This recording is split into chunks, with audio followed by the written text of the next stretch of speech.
రాష్ట్రంలో అనైతిక పాలన సాగుతోందన్నారు నర్సీపట్నం మాజీ ఎమ్మెల్యే గణేష్ కుమార్. స్పీకర్ అయ్యన్న పాత్రుడు ఆ పదవికి అర్హుడు కాదని తెలిపారు. ప్రజల భూములను దోచుకుంటున్న ప్రభుత్వం పట్టించుకోవడం దారుణమన్నాడు. ఈ విషయంపై ప్రశ్నిస్తే తమపై దాడులు చేస్తున్నారని ఫైర్ అయ్యారు.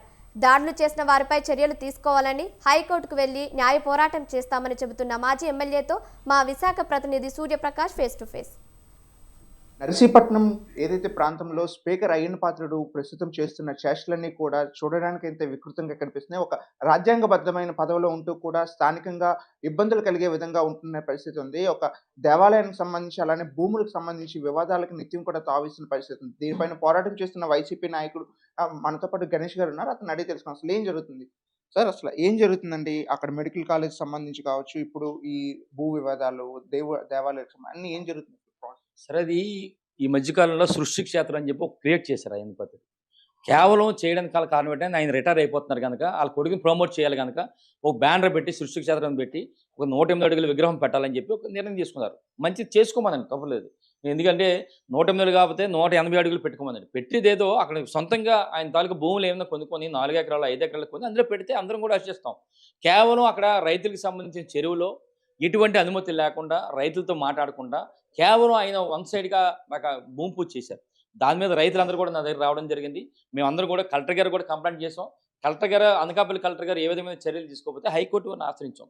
హైకోర్టు వారు కూడా తీర్పు ఇచ్చారు. ఏమని ఇచ్చారంటే ఎట్టి బస్సులు కూడా అక్కడ 108 అడుగుల విగ్రహాలు ఎక్కడ ఏర్పాటు చేయకూడదు. ఒకవేళ చుట్టుపక్కల బ్యూటిఫికేషన్ చేయాలన్నా మట్టి తవ్వకాలు చేయాలన్నా కోర్టు ముందు ఉంచిన తర్వాత కోర్టు పరిమితితో చేయాలని చెప్పారు. అంటే ఒక చీఫ్ జస్టిస్ గారు ఇచ్చిన ఆర్డరు, ఎవరైతే చీఫ్ జస్టిస్ గారు మొన్న రిటైర్ అయ్యారో 24 తారీఖున రిటైర్ అయిపోయిన వెంటనే స్టార్ట్ చేశారు వర్క్. నాకు అర్థం కావట్లేదు సార్. అంటే ఒక చీఫ్ జస్టిస్ గారు ఒక ఇచ్చిన ఆర్డరు రిటైర్ అయిపోతే ఆర్డర్ పోతాయో మాకు అర్థం కావట్లేదు. 25 నుంచి స్టార్ట్ చేశారు. మేము వెళ్ళాం మళ్ళీ హైకోర్టు వారికి, మన ఎవరైతే కలెక్టర్ గారు ఉన్నారో కలెక్టర్ గారిని ఆశ్రయించాం.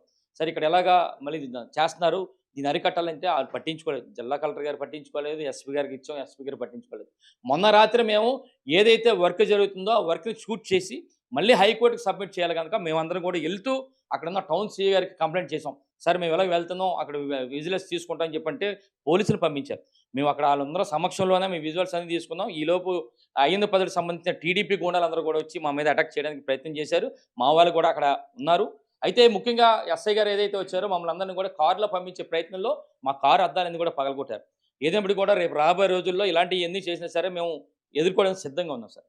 ప్రధానంగా దీనికి సమస్యకు సంబంధించి ఎటువంటి పోరాటం చేయబోతున్నారో, ఇదే కాకుండా కాలేజీకి సంబంధించి నర్సీపట్నంలో ప్రధాన కాలేజీ ఇష్యూ కూడా రన్ అవుతుంది. అది ప్రైవేట్ పరం చేయడానికి ప్రయత్నం చేస్తున్నారు. అలానే చుట్టుపక్కల ఒక రాజ్యాంగబద్ధమైన పదవిలో ఉంటూ కూడా ఇలా చేస్తున్నారు. ఎలా చూడొచ్చు సార్? ఇప్పుడు ఆయన చేసేదంతా కూడా నిజంగా ఆ స్పీకర్ పదవికి అనర్హుడు సార్ ఆయన.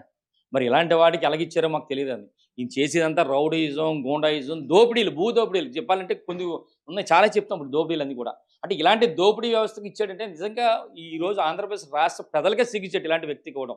ఎందుకంటే ముఖ్యంగా సుమారుగా 500 కోట్ల రూపాయలతో మా జగన్మోహన్ రెడ్డి గారు మంచి అభిప్రాయంతో మా ప్రాంతం అంతా అభివృద్ధి చెందాలి, మా ప్రాంతం అంతా కూడా వైద్య పరంగా అంత మంచి చేయాలని చెప్పి ఒక హాస్పిటల్ పెడితే దాన్ని వ్యతిరేకిస్తాడు.